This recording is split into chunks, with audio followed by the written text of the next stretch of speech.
I got broads in Atlanta, just to lean the family. Окей, додавте во новото видео. Ова видео е малку поразлично од другите, но стварно сам да се искажам. Ева сега, во последнава, во 2018 година, посебно доминираат драми на македонската YouTube сцена. Посебно во 2018. Имаше и некои драми во 2017, аз колку што памтам, ама не сум сигурен, но небитно.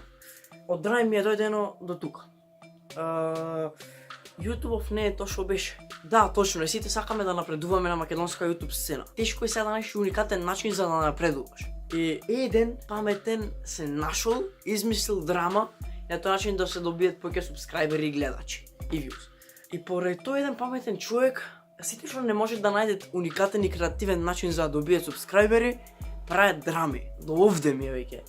Буквално секој што имат правено драма на YouTube, јас го имам unsubscribe-нато. Секој на македонска YouTube сцена. Таа е причината според мене поради која што имат драми на YouTube, бидејќи немаат веќе креативност и уникатност, луѓето не може да најдат креативен и уникатен начин за ферски добивање субскрајбери и почваат со драми, односно со хейтање, со негативна енергија и со се тоа.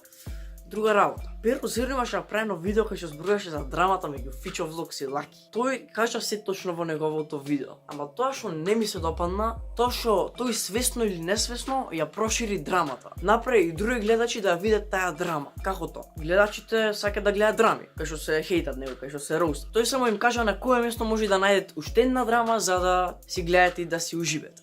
Тоа придонесе за да имат уште повеќе драми, бидејќи и другите јутубери ќе видат дека тоа се добијат субскрајбери, views и ќе почнат да имат повеќе драми. А доколку се стопираат, доколку се потрудиме гледачите што повеќе да не дознаат за тоа, за таа драма, тогаш ќе почнат малку помалку тоа да опаѓат и на некој начин ќе имат помалку драми.